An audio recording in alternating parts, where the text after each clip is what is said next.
noches, tengan todos bienvenidos a Prohibido Callarse. Hoy sí no nos vamos a callar, no vamos a dejar de hablar, pero sobre todo de escuchar música durante toda esta hora. Es un programa especial.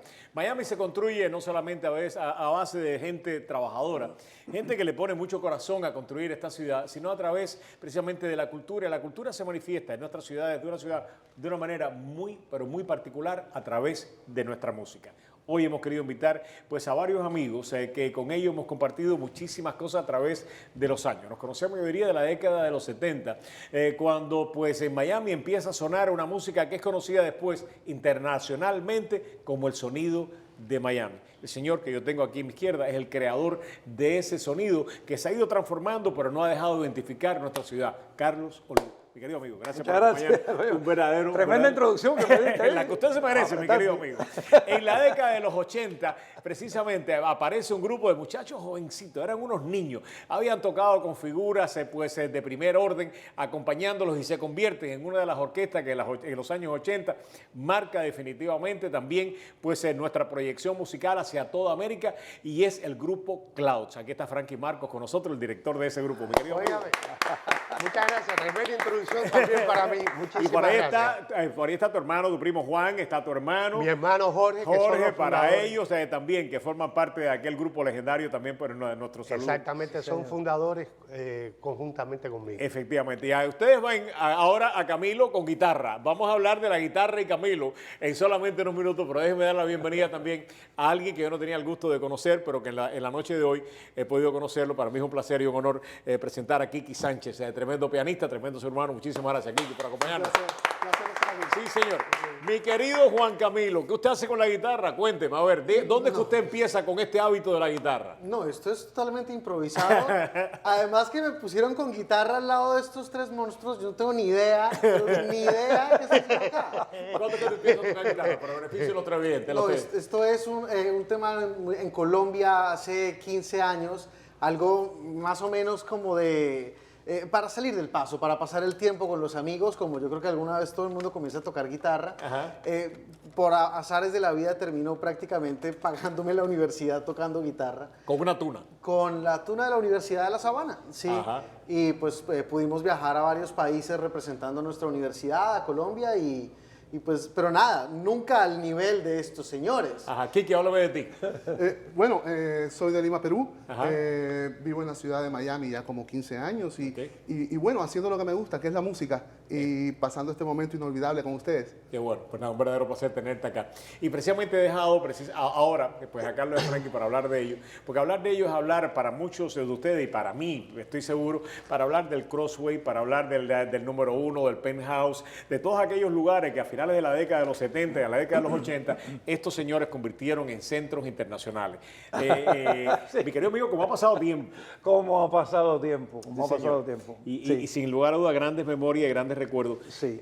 Tengo que empezar por lo que es, y después vamos a hablar de todo, porque sin lugar a duda hablar con ellos, hablar de todo. Pero el sonido de Miami, que es lo que venimos de alguna manera, no a honrar, pero sí a hablar, comenzar la conversación por allá. Tú lo fundas. ¿Cuándo y cómo se funda ese sonido? ¿Y por qué? Bueno, mira, el sonido de Miami se creó por una necesidad, básicamente.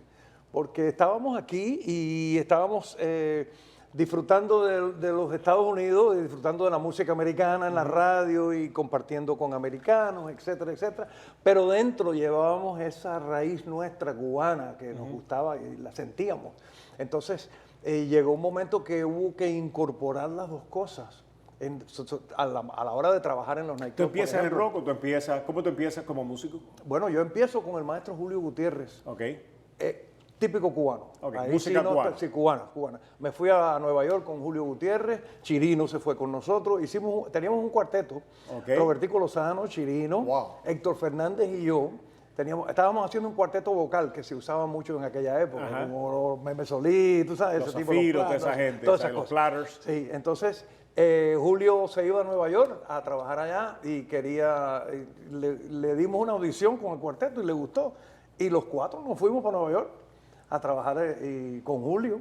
Luego Chirino regresó porque no le gustó mucho Nueva York y Robertico, Héctor y yo nos quedamos con Julio, etcétera, etcétera, hasta que yo me separé de Julio al cabo de como casi 2 años de trabajar con él, Ajá. donde aprendí lo poquito que sé con el maestrazo, imagínate. Entonces, después de trabajar con Julio, me separé y formé un trío con Robertico. Robertico Lozano, creo sí, compositor espectacular. tremendo. Y pianista. Sí, pianista increíble. Pianista y compositor increíble. Tremendo ser humano, además. Sí, muy bueno. Y entonces, con ese trío que se llamó 5-2, Ok. 5 menos 2. Ok. De allí pasamos a ser Sobrinos del Juez. Le cambiamos el nombre. Robertico se quedó en Nueva York, yo vine a Miami con Eddie Elmer y mi hermano Javier. Como que nos recordábamos Y, hace solamente unos minutos. sí. Muy querido a tu hermano. Y allí en el Forge vinimos a inaugurar el club, el Forge, el restaurante de la playa. Y ahí La primera pasamos. canción que tú que puedes decir que es el sonido de Miami. Oh, bueno, empezamos a trabajar, por ejemplo, empezamos a hacer cosas de los Fifth Dimension, por ejemplo. Ajá. Up, Up and Away. Ajá. Que lo cantábamos con un acento increíble, My Beautiful Balloon y todas esas cosas. Entonces, la hacíamos pero con tumbadora y le dábamos ritmo latino. Entonces, Ok. entonces, los cubanos que estaban ahí la estaban gozando y los americanos estaban oyendo una cosa que conocían. Exacto. Entonces, así empieza el sonido de Miami, así empezamos En el Forge. a conjugar en el Forge. Ahí Exacto. empezamos a conjugar las dos corrientes. ¿Sabes quién al cual yo he aprendido mucho también de toda esa época, de alguien con que tengo la oportunidad de compartir todos los días en la radio, con Ricardo Brown, que es básicamente es una enciclopedia de todo lo que sucedía, todo lo que sucede en la música. Y un día hablábamos, Frankie, precisamente del reto que ustedes tenían como músicos de Miami. Y digo esto ¿por qué? Porque no solamente tenían que competir ustedes con los músicos americanos, con el rock, con lo que se manifestaba, sino también con Nueva York, que desde el punto de vista bailable dominaba el mercado de la música total y completamente.